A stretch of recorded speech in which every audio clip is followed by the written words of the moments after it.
तो हमें एक प्लास्टिक की बॉटल लेनी है जिसके हमें दोनों एंड को नहीं काटना है और बॉटल को बीच में से हमें दोनों तरफ से काट लेना है चाकू की हेल्प से, कुछ इस तरीके से। इसी तरह से मैंने इसकी बॉटल के दूसरी तरफ से भी इसे काट लिया है। लेकिन हमें इसका जो बेस है उसे नहीं काटना है और जो इसका सिर है जहाँ पे कैप लगता है उसे भी नहीं काटना है। अब मैं एक सोल्डरिंग आयरन की हेल्प से जहाँ मैंने कट लगाया उसकी दोनों तरफ में दो दो छेद करती चली जाऊंगी। आप चाहें तो पेचकस को गर्म करके उससे भी इसमें छेद कर सकते हैं। अब इसी तरह के छेद मैं दूसरी साइड भी बना लूँगी। अब हमको लेने हैं कुछ स्ट्रॉज, ये आपको बहुत ईजीली मिल जाएंगे। इसमें हमें अपने धागे की रील को इस तरह से डाल देना है। अब जहाँ से बॉटल में मैंने कट लगाया है उससे स्ट्रॉ का एक एंड जो है उसे मैं पीछे वाला जो छेद हमने बनाया था उससे बाहर निकालूंगी और उसी की सीध में जो आगे की तरफ उसी बॉटल में छेद है उससे मैं स्ट्रॉ का दूसरा एंड जो है उसको वहाँ से बाहर निकाल लूँगी।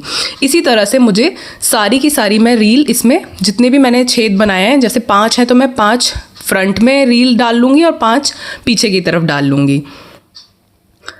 तो फिर से देख लेते हैं। स्ट्रॉ का एक एंड जो है उसे पीछे की तरफ हमें छेद में से बाहर निकालना है और एक एंड जो है हमें आगे की तरफ छेद में से बाहर निकालना है। बस इस तरीके से हमें सारी रील्स के साथ स्ट्रॉ में डालकर उन्हें बॉटल के अंदर उन्हें सेट कर देना है।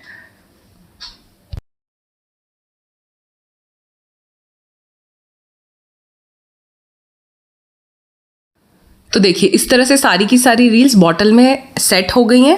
अब हमें क्या करना है, फिर से सोल्डरिंग आयरन की हेल्प से जो रील का सामने वाला बीच का जो हिस्सा है वहाँ पे हमें छोटा छोटा एक छेद लगा देना है जिससे कि हम इन रील्स के धागों को बाहर निकाल लेंगे।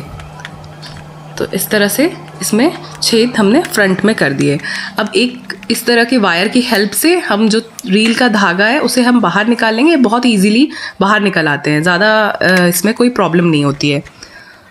तो बस इस तरह के से जैसे मैं निकाल रही हूँ ऐसे आप भी सारे धागे जो है रील के उनका एक एक कोना बाहर निकाल लीजिए। इससे क्या होगा, हमें जो भी धागा चाहिए ना उसको हम बड़ी इजीली से बाहर निकाल लेंगे और जो बचा हुआ धागा है उन्हें आप साइड में इस तरह से गोल गोल करके लपेट दीजिए। तो है ना बढ़िया धागा रखने की बढ़िया जुगाड़ है ना ये, और बहुत सुंदर भी लगता है देखने में। बच्चों की स्कूल के प्रोजेक्ट में भी ये बहुत काम आता है। तो चलते हैं अपनी नेक्स्ट टिप की तरफ। अगर आपको इस तरह से 2 सेल मिले और आपको पता नहीं है कि इसमें से कौन सा सेल भरा है और कौन सा सेल खाली है, या फिर दोनों ही खाली हैं दोनों भरे हैं, तो आप कैसे पता लगाएंगे। आप इन सेल्स को लीजिए और लगभग 1 इंच की ऊंचाई से इन्हें थोड़ा सा नीचे की तरफ गिराइए। तो जो सेल खड़ा रह जाएगा वो तो भरा हुआ है, और जो सेल ऊपर से गिराने के बाद गिर जाएगा वो खाली है। तो इसमें जो ये निप्पो का हरा वाला सेल है ये खाली है, और जो पैनासोनिक है ये सेल भरा हुआ है, ये फ्रेश सेल है।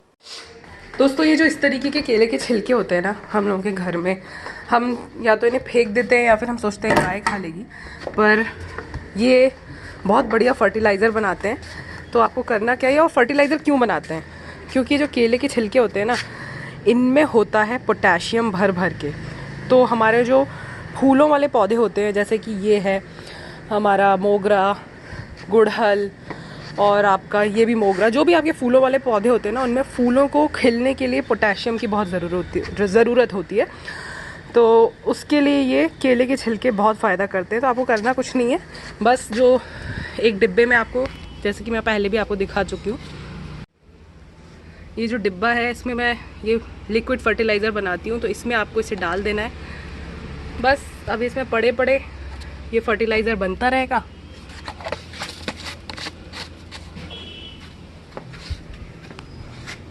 और आपके पैसे भी खर्च नहीं होंगे।